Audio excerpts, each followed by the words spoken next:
Hyderabad commissionerate పరిధి మీర్పేట్లో ఓ car బీభత్సం సృష్టించిన ఘటన ఆలస్యంగా వెలుగులోకి వచ్చింది. మే 1వ తేదీన గాయత్రి నగర్ నుంచి ఎల్బీ నగర్ వైపు ద్విచక్ర వాహనంపై వెళ్తున్న తండ్రి కొడుకులను కారు వెనుక నుంచి ఢీకొట్టింది. ప్రమాదం అనంతరం ఇరువురి మధ్య వాగ్వాదం చోటు చేసుకోగా కారులో ఉన్న వ్యక్తి ద్విచక్ర వాహనదారుడిపై దాడి చేశాడు. అనంతరం డ్రైవర్ అక్కడి నుంచి పారిపోవడానికి ప్రయత్నించగా జిలానీ కారు ఆపేందుకు ప్రయత్నించారు. కారు ఆపకుండా జిలానీ కార్ బ్యానెట్ పై ఉండగానే సుమారు 2 కిలోమీటర్ల మేర లాక్కెళ్లాడు. మందమల్లమ్మ చౌరస్తా వద్ద ప్రయాణికులు అడ్డుకోవడంతో డ్రైవర్ బాధితుడిని వదిలి పరారయ్యాడు. ప్రమాదంలో జిలానీ కుమారుడు ఫైసల్ తీవ్రంగా గాయపడ్డాడనడంతో ఓ ప్రైవేటు ఆసుపత్రిలో చికిత్స అందిస్తున్నారు.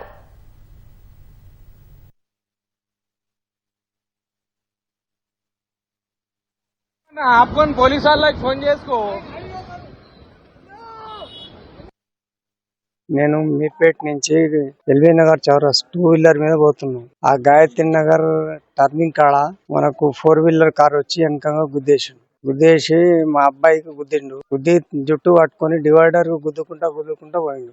నేను ఆ ప్రెస్ స్టేషన్ లో ఉరికి బండి బానెడ్ పట్టుకున్నా కూడా ఆపుతలేడు అతను. అది అట్లానే నాకు మన మందమల్లమ్మ చౌరస్తా కానించి బాలాపూర్ చౌరస్తా కమాన్ ఉంది కదా, కమాన్ కాడంగా యూటర్న్ తీసుకొని మళ్ళా మందమల్లమ్మ కాడ జనాలు ఆపిండాడు.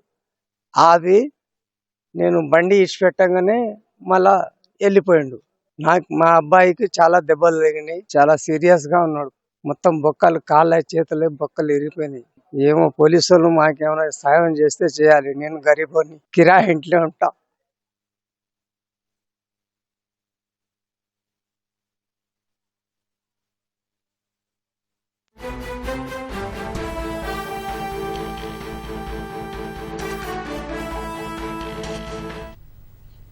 రంగారెడ్డి జిల్లా మీర్పేట్లో కారు ప్రమాదానికి సంబంధించి మరింత సమాచారాన్ని మా ప్రతినిధి రమేష్ అడిగి తెలుసుకుందాం. రమేష్, చెప్పండి, ఈ ప్రమాదానికి సంబంధించిన పూర్తి వివరాలేంటి? రంగారెడ్డి జిల్లా మీర్పేట్ పోలీస్ స్టేషన్ పరిధిలో ర్యాష్ డ్రైవింగ్ చేస్తూ కూడా ఒక వ్యక్తి బైక్ పై వెళ్తున్న తండ్రి కొడుకులను కూడా వెనుక నుంచి ఢీకొట్టడంతో కూడా దీంట్లో కొడుకుకి తీవ్ర గాయాలు కావడం జరిగింది. తండ్రికి వెహికల్ ఆపే ప్రయత్నం చేయడం జరిగింది. ఎవరైతే కార్ డ్రైవర్ ఢీకొని తర్వాత పారిపోయేందుకు కూడా ప్రయత్నించడం జరిగిందో వెంటనే ఆ తండ్రి కొడుకు తీవ్ర గాయాలైనప్పటికీ వాటికి సంబంధించి కూడా ఒక పక్క తండ్రి డ్రైవర్ పట్టుకునేందుకు ప్రయత్నం చేయగా డ్రైవర్ మరొకసారి కూడా ర్యాష్ డ్రైవ్ చేసేందుకు కూడా ప్రయత్నించడం జరిగింది. ఎంత వరకు తండ్రి కారు ఆపేందుకు ప్రయత్నించినప్పటికీ అదే తండ్రిని కారు బాండెట్ పైకి ఎక్కించుకొని దాదాపు 2 కిలోమీటర్ల దూరం వరకు కూడా తీసుకువెళ్ళినట్టు కూడా స్థానికులు అయితే చెప్తున్నా జరిగింది. వాటికి సంబంధించి కూడా వీడియో సామాజిక మాధ్యమంలో కూడా వైరల్ కావడంతో కూడా ప్రస్తుతం దీనిపై కూడా పోలీసులు ఇప్పటికే తండ్రి ఇచ్చిన ఫిర్యాదు మేరకు పోలీసులు అయితే కేసు నమోదు చేయడం జరిగింది. ఎందుకు ఎప్పుడైనా ఏదైనా యాక్సిడెంట్ అనుకోని పరిస్థితుల్లో యాక్సిడెంట్ అయి జరిగినట్టయితే వెంటనే పోలీసులకు సమాచారం ఇవ్వడం కానీ లేదనుకో దగ్గర ఉన్న ఆసుపత్రి కానీ ఇటు చేస్తుంటారు. కానీ ఈ కార్ డ్రైవర్ సంబంధించి మాత్రం ఇటు గాయాల పాలైన ఒక వ్యక్తిగా ఉన్నప్పటికే కనీసం పట్టించుకోకుండా ర్యాష్ డ్రైవింగ్ చేసుకుంటూ మళ్ళీ పారిపోయేందుకు ప్రయత్నించడం జరిగింది. వీటికి సంబంధించి అయితే మాకు న్యాయం చేయాలని చెప్పి కూడా ఎవరైతే బాధితుడు ఉన్నారో అతని ఫిర్యాదు మేరకు అయితే పోలీసులు కేసు నమోదు చేయడం జరిగింది.